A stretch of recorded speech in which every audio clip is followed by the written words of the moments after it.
امشب در 24 تصمیم بزرگ در واشنگتن، سناریوهای آمریکا برای جمهوری اسلامی روی میز ترامپ. از حملات هدفمند تا اقدام گسترده و تغییر رژیم در ایران با رسیدن تجهیزات نظامی بیشتر به منطقه، دونالد ترامپ میگه حمله محدود یکی از گزینه هاست.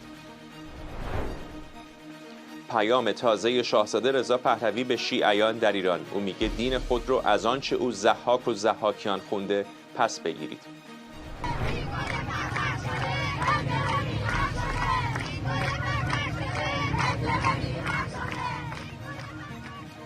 و مراسم 40 معترضان کشته شده در ایران، ادامه صحنه اعتراضات تند علیه جمهوری اسلامی، شعارهای ضد حکومتی در تجمع عزاداران خشمگین.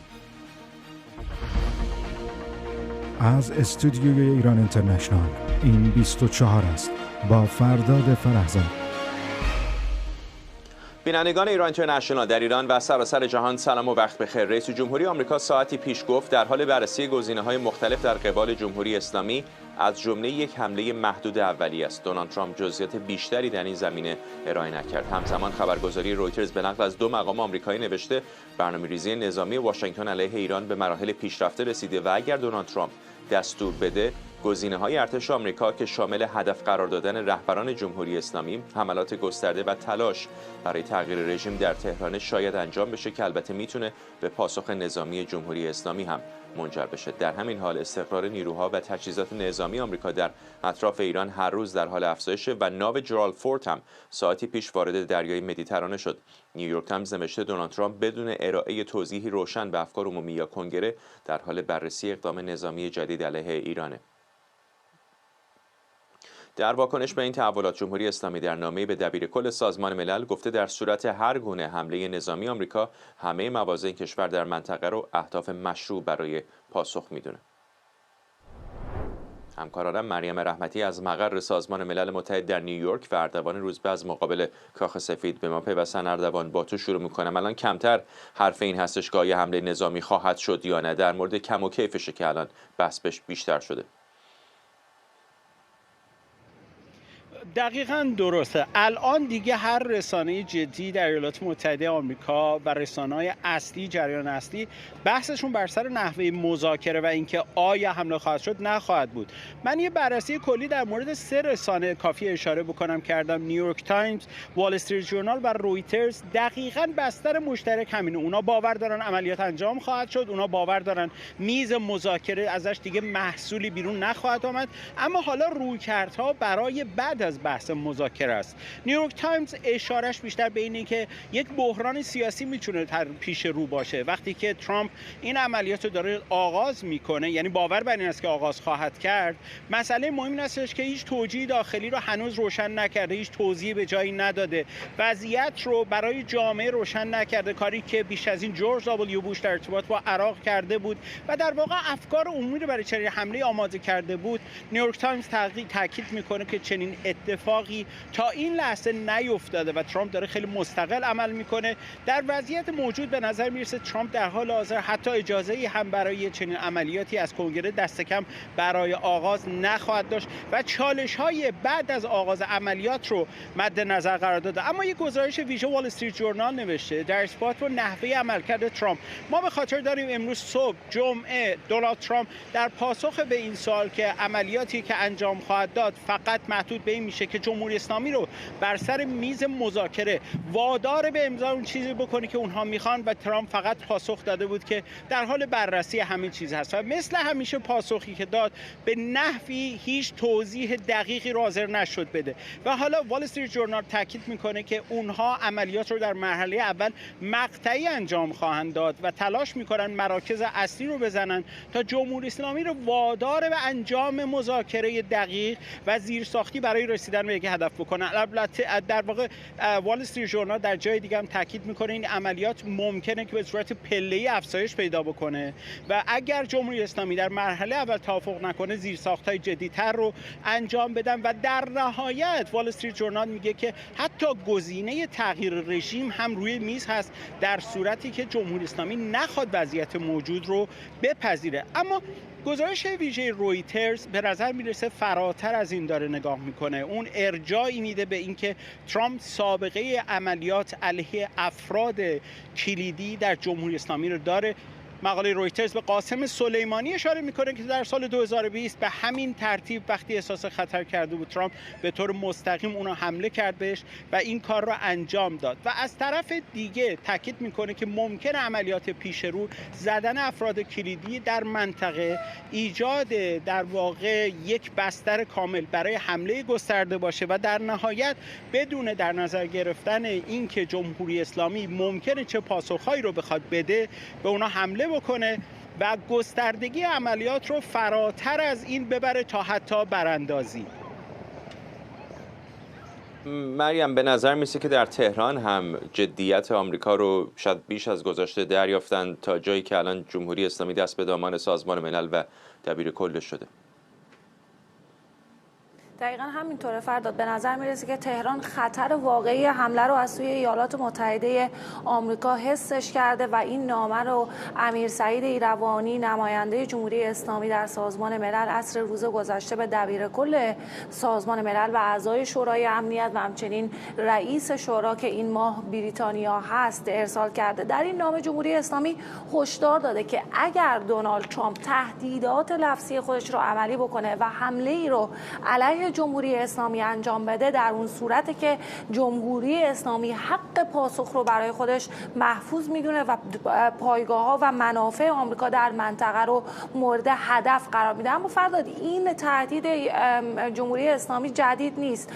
قبلا هم که ایالات متحده آمریکا در جنگ 12 روزه تهدید کرده بود که این حمله رو انجام خواهد داد یا عملیاتی رو علیه جمهوری اسلامی انجام خواهد داد، همچین نامه‌ای به شورای امنیت سازمان ملل و به دبیر کل سازمان ملل ارسال شده بود و دیدیم همون زمان هم جنگ 12 روزه اتفاق افتاد و بعد هم جمهوری اسلامی کماکان به پایگاه العدی در قطر حمله کرد و میدونیم که اگر هم حمله انجام بشه در واقع جمهوری اسلامی مطمئنا پایگاه ایالات متحده آمریکا رو مورد هدف قرار خواهد داد. به همین دلیل هست که قبل از انجام هر گونه عملیات جمهوری اسلامی شورای امنیت سازمان ملل رو مطلع میکنه و میگه طبق ماده 51 منشور سازمان ملل در صورتی که به تمامیت ارضی ما حمله صورت بگیره ما از خودمون دفاع میکنیم. حالا یک بحثی اینجا وجود داره فرداد. میگن که در سازمان ملل دیپلمات‌ها باور دارن که این بحثی که جمهوری اسلامی میکنه که خودش رو در نقش قربانی میبینه این رو قبول ندارن. میگن که دونالد ترامپ فرصت داد به جمهوری اسلامی بیا مذاکره کنیم، بیا توافقی انجام بدیم، ولی به نظر میرسه که جمهوری اسلامی همونطور که همیشه در شورای امنیت در جلسات مختلف مواضع خودش رو تکرار کرده در میز مذاکره هم همین کار رو انجام داده و بنابراین این مذاکرات هستن که به بنبست رسیده و به همین دلیل هست که حمله نظامی داره بررسی میشه در کاخ سفید. همزمان نگرانی‌های جدی هم فرداد وجود داره اینجا در سازمان ملل، مخصوصا از سوی متحدان جمهوری اسلامی، از سوی چین، روسیه و کشورهای دیگری که خودشون رو بیشتر نزدیک میدونن به جمهوری اسلامی و نگران هستن که اگر جنگی در واقع آغاز بشه مطمئنا تمام منطقه رو در بر خواهد گرفت. در این مورد مقامات سازمان ملل هم نگران هست. اما موضوع حمله نظامی تنها نگرانی نیست در سازمان ملل. موضوع حقوق بشری هم بسیار برجسته هستش. میدونیم که امروز کارشناسان سازمان ملل یک بیانیه منتشر کردن و خواستار انجام تحقیقات مستقل و بی‌طرفانه درباره نقض حقوق بشر در جریان اعتراضات مردمی در ایران شدن. کارشناسان سازمان ملل تاکید میکنن که بدون شفافیت در مورد سرنوشت بازداشت شدگان و ناپدید شدگان امکان پاسخگویی وجود نداره و کارشناسان سازمان ملل میگن که جمهوری اسلامی باید سرنوشت و محل نگهداری افراد بازداشت شده رو اعلام بکنه. همزمان یونیسف یک بیانیه رو منتشر کرده، با اینکه این بیانیه دیر منتشر شده اما در مورد اینکه کودکان در خطر اعدام هستند ابراز نگرانی میکنه و از جمهوری اسلامی میخواد که به اونا دسترسی بده که صحت این وضعیت در واقع این کودکان رو برن راستی آزمایی بکنن. ممنونم از هر دوی شما. مریم رحمتی در مقر سازمان ملل متحد در نیویورک و اردوان روزبه از مقابل کاخ سفید در واشنگتن. آرام اسامی، استاد علوم سیاسی کالج مونتگومری از مریلند هم به ما پیوسته. آقای حسامی، چطور ارزیابی می‌کنید؟ اضافه بکنم که فرزین ندیم، پژوهشگر ارشد امور دفاعی و امنیتی در مؤسسه واشنگتن هم با ما هستن. ممنونم از هر دو شما. آقای حسامی، با شما شروع می‌کنم. چطور ارزیابی می‌کنید این حرف آقای ترامپ رو که شاید یک حمله محدود صورت بگیره؟ معنیش چیه؟ معنیش که اهرم‌های فشاری رو که ما داریم استفاده می‌کنیم مگر اینکه بیاید پای مذاکره و جدی باشید و این مذاکرات رو زود انجام بدید. من حتی این صحبت‌ها رو باز جز اون اهرم‌های فشار می‌بینم که در واقع شما از حد اکثر فشار استفاده کنید که اون هدف غایی رو که دارید در این مقطع زمانی، یعنی برنامه اتمی و موشکی جمهوری اسلامی رو مهار کنید. من امروز صبح مسابقه MSNBC رو با عراقچی گوش کردم. ایشون فقط MSNA شده، البته تغییر نام دادم. بله من عرض کردم MSNBC البته تغییر نام داده به MSNA. بله MSNBC چی شده؟ MSNA تغییر برند دادن. حالا نکته مهمی نیست. MSNA. بله عرضم بزرگ که اونجا فقط راجع به مسئله اتمی صحبت کردن که مذاکره راجع به مسئله اتمی، حتی مسئله موشکی هم مطرح نشد و گفتم ما در چند هفته آینده میتونیم این معامله رو انجام بدیم.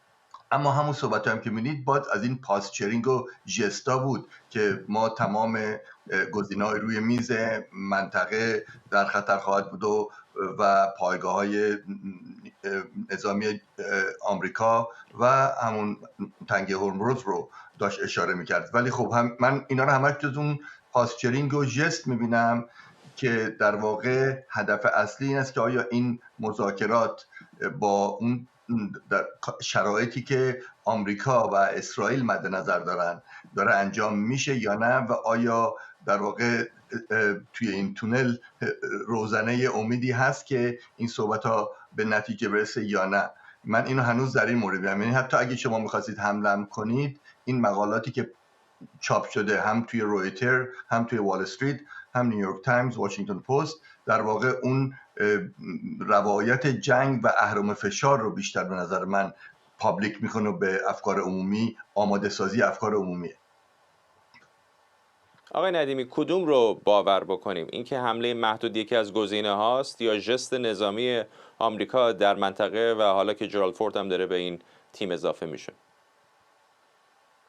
خب البته هر تصمیمی رئیس جمهور آمریکا میتونه بگیره، حمله محدود تا حمله خیلی گسترده و چند هفته یا چند ماهه. امکاناتی که الان مهیا شده به نظر من از یک حمله متوسط به بالا تا سطح حمله گسترده تا چند هفته‌ای رو هم کاملا به خوبی میتونه جوابگو باشه. به نظر من دو طرف به طور جدی دنبال این هستن که از شروع درگیری جلوگیری بکنن، ولی از طرف دیگه حکومت اسلامی آمادگی دادن امتیازهای مورد نظر رو از طرف ایالات متحده نداره که به نوعی و به درستی تسلیم شدن میپنداره اونا، و از طرف دیگه هم به نظر من رئیس جمهور آمریکا تصمیم خودش رو برای درگیری نظامی گرفته، ولی این آمادگی ذهنی کاملا داره که تصمیم خودش رو عوض بکنه و اگر اون پیشنهادات کاملا مطلوب خودش رو از طرف ایرانی دریافت بکنه، احتمالا تصمیم به متوقف کردن حملات نظامی رو حتما خواهد گرفت. پس شرایط به نظر من به سمت تقابل نظامی داره پیش میره و این تقابل نظامی میتونه از همین چند روز آینده شروع بشه تا 10-12 روز آینده، همونطور که رئیس جمهور آمریکا صحبت 10 روز کرده. به نظر من با اون برنامه زمانی رسیدن برخی امکانات دیگه به ویژه ناوگروه هواپیمابر فورد به شرق مدیترانه و آماده شدنش برای عملیات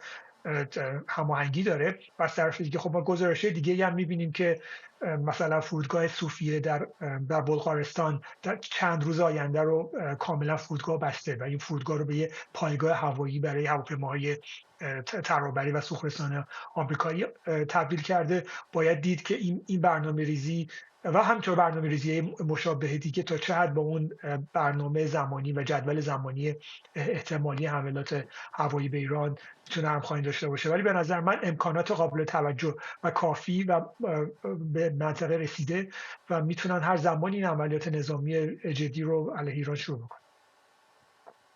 آقای ندیمی، هفته پیش با دریا سالار هاوارد اینجا در برنامه صحبت کردیم، نمیدونم مصاحبه ما رو دیدید یا نه. حالا هم ایشون با نشر جروسلم پست هم صحبت کرده و گفته که اگر آمریکا بخواد میتونه ظرف چند ساعت حکومت ایران رو سرنگون بکنه. آیا واقعا به نظر شما از نقطه نظر عملیاتی چنین چیزی ممکن هست، به خصوص با توجه به اینکه نیروی زمینی هم آمریکایی‌ها ارسال نکردن؟ خب ایشون معاون سنتکام بودن در یک مقطعی و شاید از توانایی ها و برنامه هایی خبر دارن که ما خبر نداشته باشیم، ولی به طور کلی نمیدونم، مگر اینکه همونطور که عرض کردم یک اقدام عملیات ویژه خیلی خاصی صورت بگیره که از بالا به پایین سیستم فرمانده و کنترل رو کاملا فلج بکنه و در کنارش عملیات نظامی خیلی موثری رو صورت بده. این احتمال کاملا میشه در نظر گرفت، ولی به طور کل به نظر همکاری من از داخل هم محتمل میبینید؟ مثلا بخشی از بدنه نظام یا کسانی الان در داخل باشن که بخوان همکاری کنن با حمله احتمالی آمریکا؟ بله، این همکاری کاملا میتونه وجود داشته باشه. این همکاری میتونه به صورت استانی وجود داشته باشه. این همکاری میتونه به صورت جناحی وجود داشته باشه. جناحی در داخل سیستم سیاسی حکومت اسلامی ممکنه که بخوان و آمادگی داشته باشن که با از بین رفتن رهبران موجود بتونن که کمک بکنن به هر ساختاری که قراره که جایگزین بشه، یا اینکه خودشون انتظار داشته باشن که این جایگزین باشن و باید دید که ارتش آمریکا و دولت ایالات متحده کدوم انتخاب جایگزین رو موثرتر و با ریسکی کمتر ببینه. طبیعتا سعی خواهد کرد به اون سمت پیش بره. ولی از نظر امکانات نظامی اون چیزی که من میبینم، تمام هواپیماهای جنگنده پنهانکار، هواپیماهای جنگ الکترونیک، هواپیماهای جاسوسی الکترونیکی، سوخرسان‌ها برای یک عملیات نظامی خیلی متراکم و موثر چند هفته‌ای آمادگی دارن. حتی من دیدم که یک سری پادهای جنگ الکترونیکی که برای شرایط بسیار خاصی طراحی شدن و من در زیر هواپیمایی که به منطقه اعزام شدن دیدم پادهایی که این امکان دارن با هوش مصنوعی که هر گونه انتشارات راداری کاملا جدید و از پیش ردگیری و شناسایی نشده رو کشف بکنن و علیه اونها پارازیت‌های الکترونیکی مورد نظر رو تولید بکنن و منتشر بکنن، که این خیلی موثر میتونه باشه در مواردی که ایران از سیستم‌های ارتباطی و راداری جدیدی استفاده بکنه که سیگنال ها فرکانساش در دسترس آمریکا نباشه. این جزئیاتی هستش که نشون میده که واقعا از نظر عملیاتی تمام نقاط رو به خوبی ارتش آمریکا در نظر گرفته و داره کاملا شرایط متفاوت و مختلف رو در نظر میگیره تا در یک عملیات خیلی موثر هوایی بتونه تاثیر زیادی رو در زمان خیلی کوتاه بگیره و ما میتونیم انتظار داشته باشیم که همونطور که در سال 1991 همه دنیا تعجب کردن از اینکه چطور آمریکا تونست اون کانسپت یا اون مفهوم جنگ همراه زمینی هوایی رو به خوبی انجام بده و عراق با اون سرعت زیاد در کویت شکست بده، ما شاهد یک تحول جدید در عرصه جنگ‌های مدرن خواهیم بود که شاید یک توان هوایی به تنهایی با کمک نیروهای ویژه روی زمین بتونه یک حکومت رو سرنگون بکنه. آقای حسامی، الان این موضوع تغییر رژیم از لفاظی و تئوری تبدیل به یک بحث اصلی شده در دکترین رویکرد جمهوری اسلامی ایالات متحده در مقابل جمهوری اسلامی، ولی نقشه راه روشنی کسی ارائه نمیده. به نظر شما چه شکلی خواهد بود اگر یک حمله گسترده هوایی صورت بگیره علیه مواضع جمهوری اسلامی؟ اون مرحله بعدیش برای تغییر رژیم چه اتفاقی باید بیفته؟ والا نمونه های بدی پیش رو هست یا نمونه های بدی باید بگم پشت سر هست. شما در هم افغانستان، هم عراق، سوریه یا در واقع حتی لیبی رو بایستی به اصطلاح نگاه کنید ببینید چه اتفاقایی افتاد و چه جوری انجام میشه و آیا از طریق هوایی یا مثلا حمله هوایی منجر به تغییر رژیم خواهد شد یا نه. خب این خود این مسئله که تغییر رژیم چه معنایی میده، چون ممکنه از همینم برداشت‌های متفاوتی بشه که منظورتون چیه، منظورتون چه اتفاقی قراره بیفته راجع به تغییر رژیم. همونجور که میدونید همین بحث روی جنگ 12 روزه هم بود که اگر حملاتی بشه و سران سپاه مثلا کشته بشن یا هدف قرار بگیرن یا حتی بیت مورد حمله قرار بگیره، آیا این به معنای رژیم چنج هست یا نه، و اگر هست خب چه جوری و با چه مکانیزمی.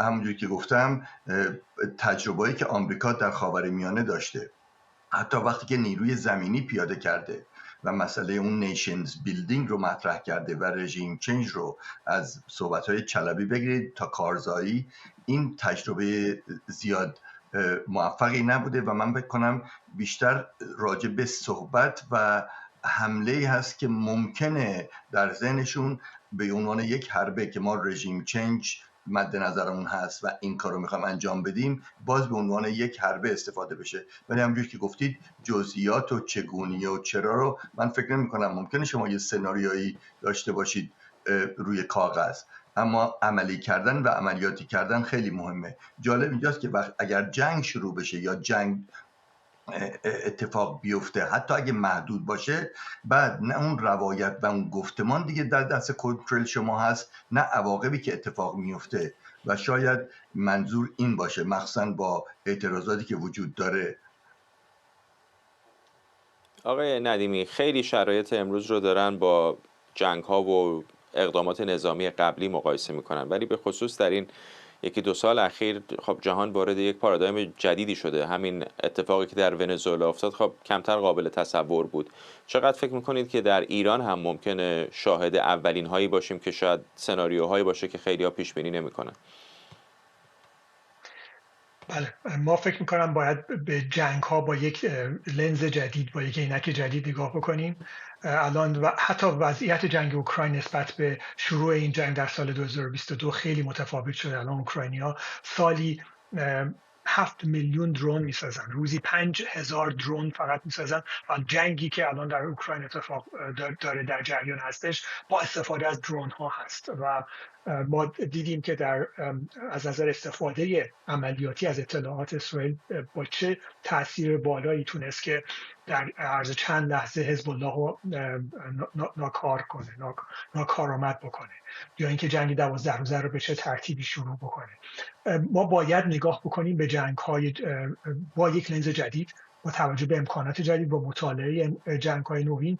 و به نظر من بله، خب نکات غیر قابل پیش بینی همیشه در جنگ میتونه اتفاق بیفته، ولی اون چیزی که از سابقه حکومت اسلامی میشه دید و اون چیزی که از دیدگاه فعلیش میشه دید، به نظر من در مقابل خیلی از اتفاقاتی که خواهد افتاد نمیتونه دفاع موثری داشته باشه، هرچند که تلاش خودش رو خواهد کرد. بله، از نظر موشکی توانایی زیادی داره و همچنان میتونه به شلیک موشک‌های خودش ادامه بده. پایگاه آمریکا که مشکلات جدی‌تری شاید حتی نسبت به اسرائیل با توجه به نزدیکتر بودن به وجود بیاره. و خب این یک بعد خیلی جدی رو در مورد پیدا کردن سکوهای پرتاب موشک، نابود کردن اونها و تدافع در مقابل موشک‌های ایران به وجود خواهد آورد.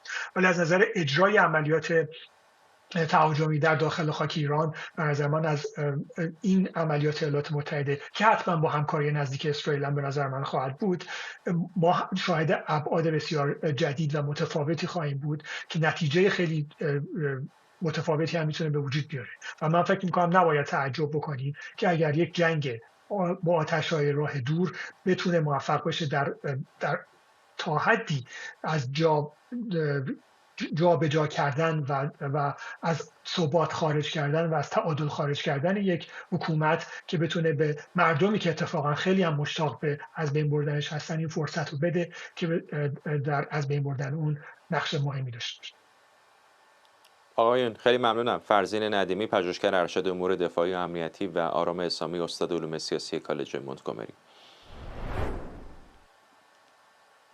پرویز افشاری، پدر سام افشاری، یکی از معترضان کشته شده در ایران، در مصاحبه با همکارم نگار مجتهدی با اشاره به شیوه کشته شدن پسرش گفته فرزندش در حالی هدف گلوله قرار گرفت که او در بیمارستان بستری بوده و لوله تنفسی در دهان داشته. آقای افشاری همینطور گفته به دلیل شمار بالای کشته شدگان خانواده او مثل سایرین با مشکل جدی برای یافتن محل دفن روبرو بودند. او تاکید کرده شدت سرکوب و شمار بالای کشته ها به حدی بوده که مجبور شدن یک کودک رو روی کودک دیگر دفن کنند. خود پرویز افشاری، پدر سام افشاری از مونیخ به ما پیوست. آقای افشاری ممنونم که در این شرایط بسیار دشوار دعوت ما رو پذیرفتید. روایتی که شما به همکارم نگار مجتهدی گفتید بسیار تکان دهنده هست. بخش کوتاهی از اون رو بازخوانی کردم اینجا. اگر براتون مقدور هست بیشتر به ما بگید که چه بر سر پسرتون اومد. درود جناب فرزاد عزیز و درود میفرستم به مردم عزیز کشورم ایران و درود به جان فدایان راه آزادی و خانواده های محترم و داغدارشون. من در خدمتتون هستم. بفرمایید.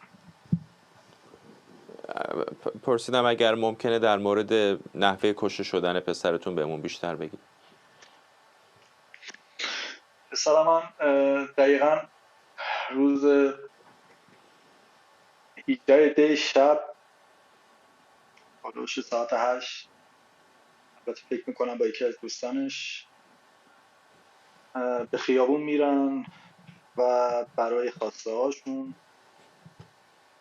داخل مردم میشن، داخل جمعیت میشن، اعتراض خودشون رو نشون بدن، مسالمت آمیز، که متاسفانه بعد از یکی دو ساعت که اینترنت که قبلا قطع بوده اینترنت ها، بعد به گفته دوستان که چراغای اون محدوده به کل یهو خاموش میشه، قطع میشه، بعد شروع به تیراندازی میکنن، اونم با تیر جنگی در حول و حوش میدون طالقانی هزینه کرج بوده کنار پاسگاه راهنمایی. مثل که از اونجا شروع شده قتل عام، همینجوری قتل عام شروع شده رو به پایین. پسر منم که در حالی که داخل اون جمعیت بوده، پسر من جلو بوده زمانی که اینا همه رو به رگبار میکنن، گویا پسر من از ناحیه پشت به اصابت تیر جنگی بهش اصابت میکنه، ولی متاسفانه میفته یه حالت که نمیتونست یه جوری راه بره که یا حتی میخیزه تو زمین. حتی نزدیکای اونجا یه دفتر پیشخوان بود، بغل دفتر کنار دفتر پیشخوان یه ساختمونی بود، آپارتمانی مسکونی بود که اهالی اونجا میبینن وضعیت این پسر من وخیمه، خودش داره کشون و میخیزه که بخواد نجات پیدا کنه. مردم اهالی اون آپارتمان میان کمک میکنن، سامو میبرن داخل پارکینگ آپارتمان. بعد از لحظه بعد سرکوبگران جمهوری اسلامی وحشیانه میان هجوم میارن، در پارکینگ رو هل میدن و بچه من رو برمیدارن با خودشون میبرن.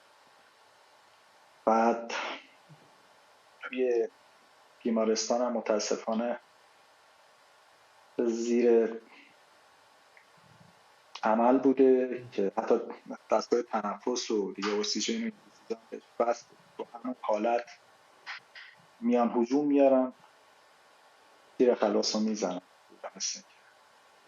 داخل بیمارستان تیر خلاص رو به پشت سرش میزنن، از صورتش میزنه بیرون. بعد همراه خودشون میبرن. حالا نمیدونم یه ماشینای مخصوصی داشتن که حمل میکردن اینا رو برای سردخونه، یا به گفته خیلی یا کامیون‌های کانتینر داره میهم بوده، حالا چی بوده با خودشون جابجا میکنن میبرن سردخونه. بعد از مدتی خانواده نگران میشن که سام نیست، نیومده، پرسجو میشن، زنگ میزنن چند جا، کسی جواب نمیده که خودشون میگن خب به هر حال باید بریم دست به کارشیم که حالا بیمارستان‌ها و سردخونه‌های اطراف رو بگردیم، که اتفاقی میرن سردخونه بهشت سکینه. اونجا میبینن که پسر من بله، البته برادرم میره توی مانیتور اون اسامی جانباختگان که هست اونا رو سرچ میکنه، نگاه میکنه، بعد میبینن سام افشاری اونجا اسمش نوشته شده. دیگه میرن تشخیص هویت که برادرم میره اول تشخیص میده که میگه خودشه، ولی خب گفتن با این حال باید مادرش بیاد تشخیص بده، یکی از بستگان نزدیکش. به مادرش میره صورت این بچه رو نگاه میکنه، صورت این بچه یه ورش دیگه یه جورایی رفته بوده. بعد مادرش نمیشناسه، میگن که خب یه ذره، مادرش میگه که یه ذره این بچه پارچه رو بدین پایین‌تر. یه تتو لاتین داشته اینجا مادر، که مادرش میدونست اون تتو رو که پارچه رو که میدن پایین، متاسفانه مادرش میدونه بله خود سام دیگه. که خیلی بعد زمانی هم که خواستن، ببخشید من یه ذره استرس دارم.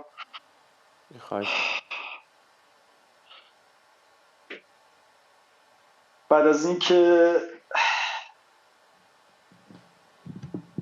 بچه ما میخوان تحویل بگیرن، مبلغی هزینه میگیرن ازشون. بعد گفته بودن مثل این که صداتون در نیاد، خیلی با لحن بد برخورد کرده بودن، خیلی فحاشی کرده بودن همونجا به خانواده. بعد گفتن خیلی بی سر صدا شلوغ نمی‌کنین، شبانه به خاک میسپرینش، هیچ اعلام نمی‌کنین. حتی گفته بودن که برگه آورده بودن که گفته بودن که شما باید بگید که بچه ما بس اینجا رو امضا کنین، که اونا بچه‌ها خونده بودن که گفته بودن که اینجا بسیجی ما چرا باید اینو قبول کنیم؟ شما بچه ما رو کشتین، قاتل بچه‌های ما باید بگیم بسیجی شده. قبول نکردن، به هیچ عنوان قبول نکردن. سام به خاک سپرده میشه.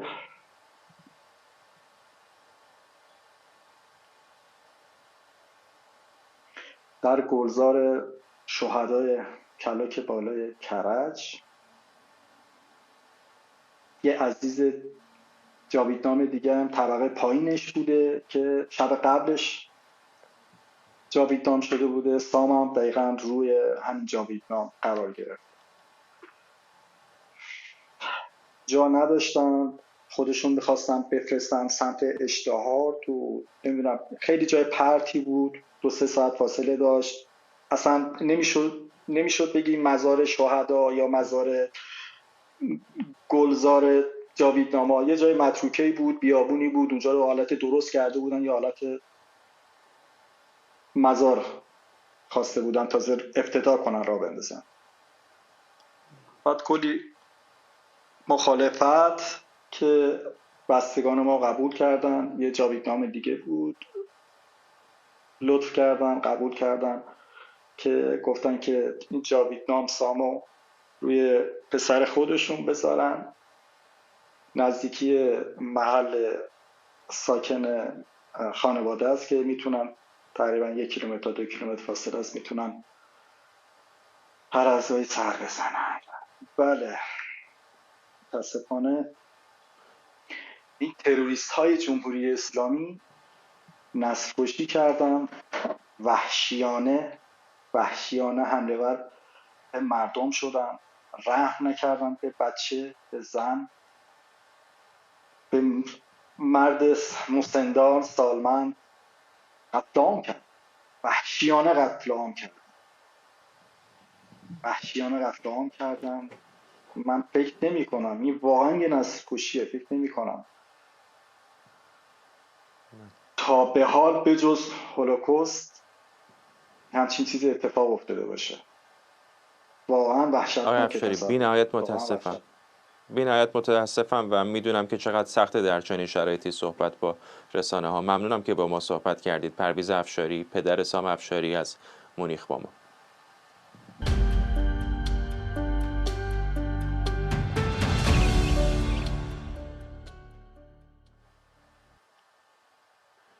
همکارم مراد ویسی امروز در یوتیوب شخصیش اسامی بیش از 1000 نفر از شهروندان ایران رو که در اعتراضات سراسری دی کشته شدند میخونه. اسامی بیش از 1000 جان باخته‌ای که از ابتدای انقلاب ملی تا به حال در برنامه سیاست با نام فرزندان ایران و جان فدایان میهن خوانده شدند. خواندن این اسامی در آینده در برنامه سیاست ادامه پیدا میکنه. بخش از این برنامه زنده رو اجازه بدید همین الان با هم ببینیم. زیایی 48 ساله 18 دی اصفهان عزیز. عزیز شماره 608 ایران ابوالفضل طاووسی. عزیز شماره 608 ایران فرزند ایران و جانفدای میهن جاویدنام ابوالفضل طاووسی 20 ساله 19 دی اصفهان عزیز. عزیز شماره 609 ایران فرزند ایران و جانفدای میهن جاویدنام اسرا طاووسی نیا 14 ساله 18 دی کرمانشاه عزیز. عزیز شماره 610 ایران فرزند ایران و جانفدای میهن جاویدنام علی طاهرخانی 31 ساله 19 دی تاکستان عزیز. عزیز شماره 611 ایران فرزند ایران و جانفدای میهن جاویدنام بهاران طاهرخانی 23 ساله دانشجوی پزشکی 22 دی قزوین عزیز. عزیز شماره 612 ایران فرزند ایران و جانفدای میهن جاویدنام حمیدرضا طاهری 18 دی تهران پارس عزیز. عزیز شماره 613 ایران فرزند ایران و جانفدای میهن جاویدنام حسام. خب بخشی از برنامه یوتیوبی همکارم مراد ویسی است که داره جانباختگان اعتراضات اخیر رو میخونه تا جایی که در توان او هست. اینو اشاره بکنم در دقایق گذشته دونالد ترامپ رئیس جمهوری آمریکا درباره ایران صحبت کرده. او گفته میدونید مردم ایران بسیار متفاوت از رهبران این کشور هستند و این وضعیت بسیار بسیار بسیار غم انگیز اونطور که او گفته. او ادامه داده که اما در یک دوره نسبتا کوتاه 32,000 نفر کشته شدند. به گمانم این اولین باری است که رئیس جمهوری آمریکا اشاره‌ای روشن به تعداد بالای کشته شده ها در بالای 30,000 نفر میکنه.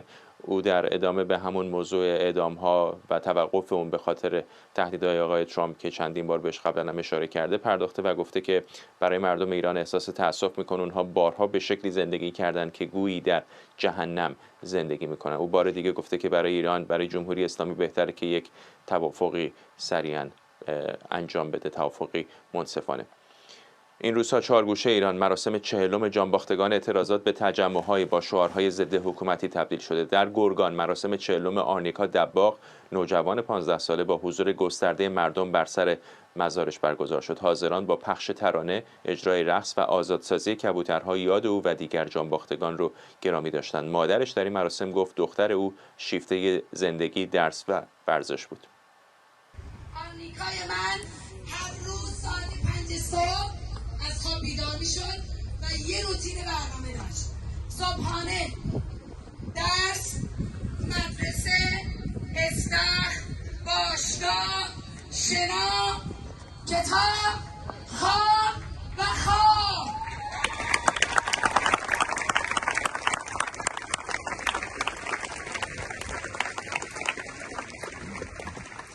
دختر من عاشق کتاب بود، عاشق موسیقی بود، عاشق زندگی کردن.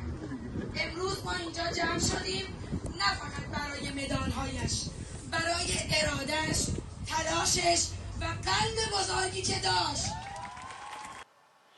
در همین حال شاهزاده رضا پهلوی در پیامی که ساعتی پیش منتشر شد از هم میهنان متدین و باورمند به مذهب شیعه خواسته که در صف مقدم مبارزه با جمهوری اسلامی و رهبر به گفته او جنایتکارش قرار بگیرند.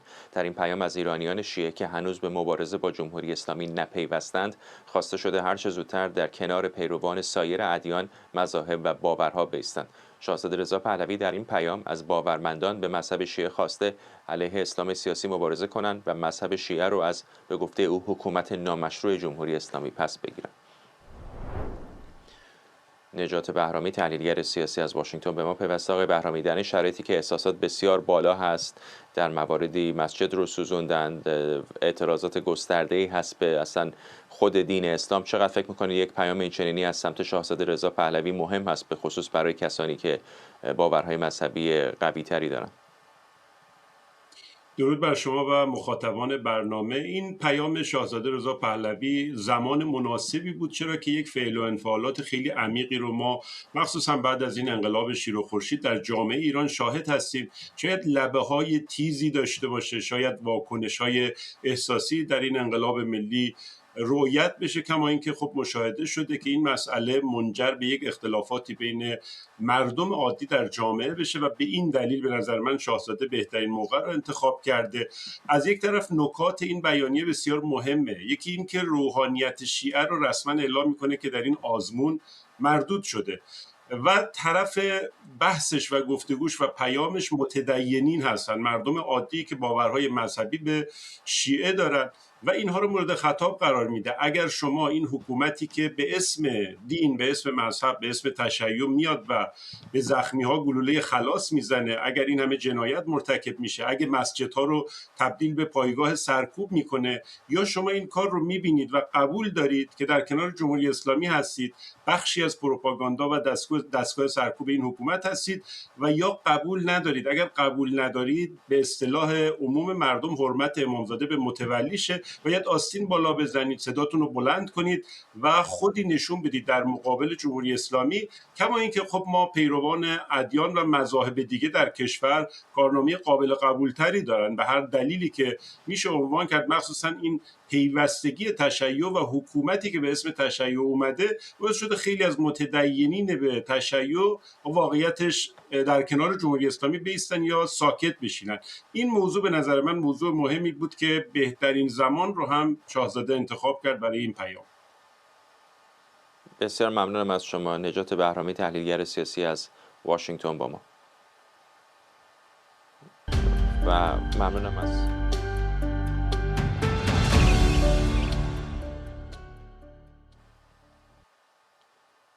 ممنونم از شما که تا این لحظه بیننده برنامه 24 بودید. در میانه برنامه بخشایی از برنامه زنده یوتیوبی همکارم مراد ویسی رو که اسامی بیش از 1000 نفر از شهروندان ایرانی که در اعتراضات کشته شدن رو میخوند براتون پخش کردم. اگر اجازه بدید در این حدود 1 دقیقه و نیمی که به پایان برنامه باقی مونده هم برنامه رو با بخش دیگر از خواندن نام این کشته های اعتراضات ایران توسط همکارم مراد ویسی به پایان ببریم. 30 ساله 18 دی مشهد عزیز شماره 638 ایران، فرزند ایران و جانفدای میهن، جاویدنام علی عباسی 18 ساله 18 دی کرمانشاه عزیز شماره 639 ایران، فرزند ایران و جانفدای میهن، جاویدنام عماد عباسی فر ورزشکار 19 دی مازندران عزیز شماره 640 ایران، فرزند ایران و جانفدای میهن، جاویدنام محسن عباسی 21 ساله 18 دی اصفهان عزیز شماره 641 ایران، فرزند ایران و جانفدای میهن، جاویدنام هادی عباسیان 17 دی شیروان عزیز شماره 642 ایران، فرزند ایران و جانفدای میهن،